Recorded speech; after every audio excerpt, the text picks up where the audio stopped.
Miami takes on Atlanta again tonight, second game of the series. The Marlins come up a winner last night, 4-0. Justin Nicolino on the hill for the Miami Marlins tonight. Manny Banuelos for the Atlanta Braves. This would have been Shelby Miller's turn in the rotation, but Atlanta pushed Miller up a day.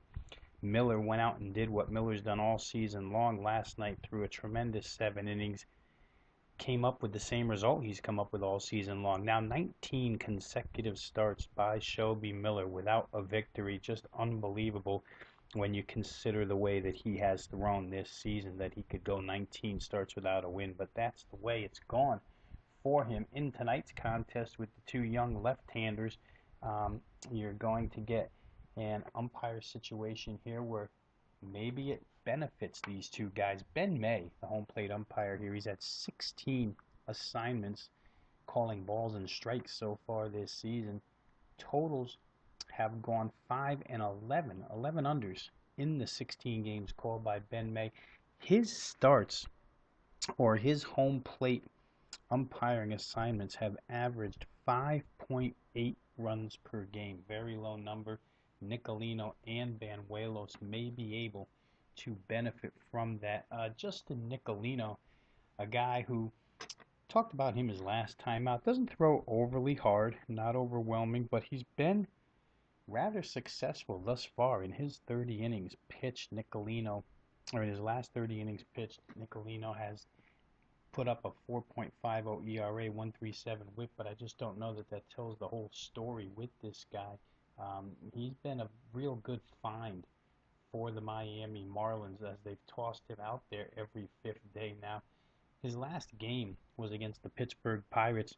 Pretty good offense against left-handed pitching, and Nicolino went 6 innings, 6 hits, only 2 earned runs allowed. Prior to that, against the Phillies, 7 2/3, 5 hits, 2 earned runs allowed. Prior to that, against the Milwaukee Brewers, 6 2/3, 6 hits, 2 earned runs allowed. So you can see how the overall last five start numbers differ tremendously from what he's done in his last three. His last three have been all quality outings, 6 innings or better, and he's only allowed 2 runs in each of those 3 games.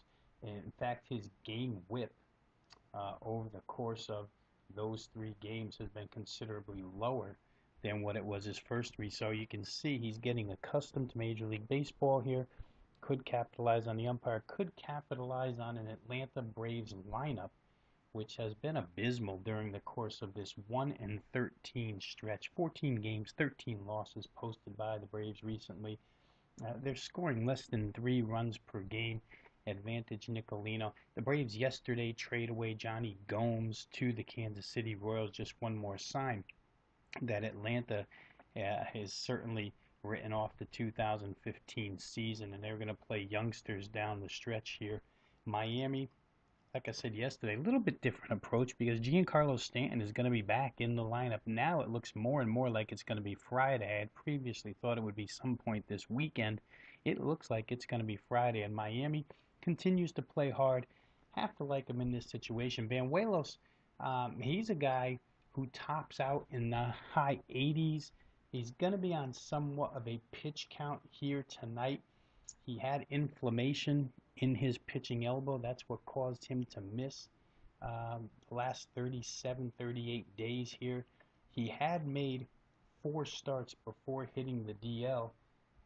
3 of them pretty good. The fourth one before he hit the DL was the one that really signaled to the Braves that there was something wrong. But overall, he's thrown 20 2/3 innings, allowed 19 hits, and only 6 earned runs. Right now, Banuelos has a 2.61 ERA and a 1.35 whip. He's a prized prospect here, despite the fact that he doesn't throw hard.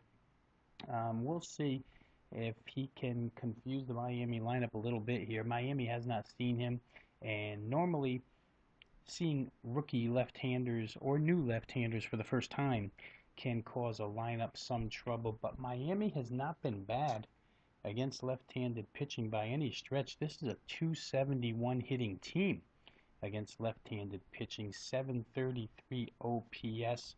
My feeling here is these teams are just going different directions. The pitching matchup really does favor Nicolino. like I say, Banuelos is going to be watched very carefully, monitored very carefully. The pitch count will be in effect here tonight. You're liable to see the Braves bullpen early in this one, and it's really not a sight that you want to see if you're an Atlanta Braves fan. So a lot of advantages for the Miami Marlins in this one. Currently, the price tag on this game shows Miami about $1.05, $1.06, which virtually makes this game a pick 'em. You can get $1.05 either way. Most every shop has a 10-cent line when the number gets that low. So you can see we got about a pick 'em price here. Like Nicolino, I think it's a pretty good side here. Once again, the fact that Miami, and I've mentioned this several times, just hasn't shown any quit on the season impresses me.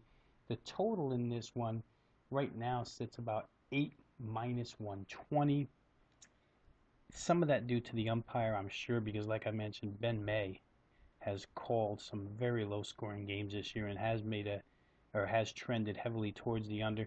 But I like Miami as the stronger play here, and I think that we can go ahead and recommend a small side play on the Miami Marlins at the 105, 104, and somewhere in that vicinity, in that low pick'em type price.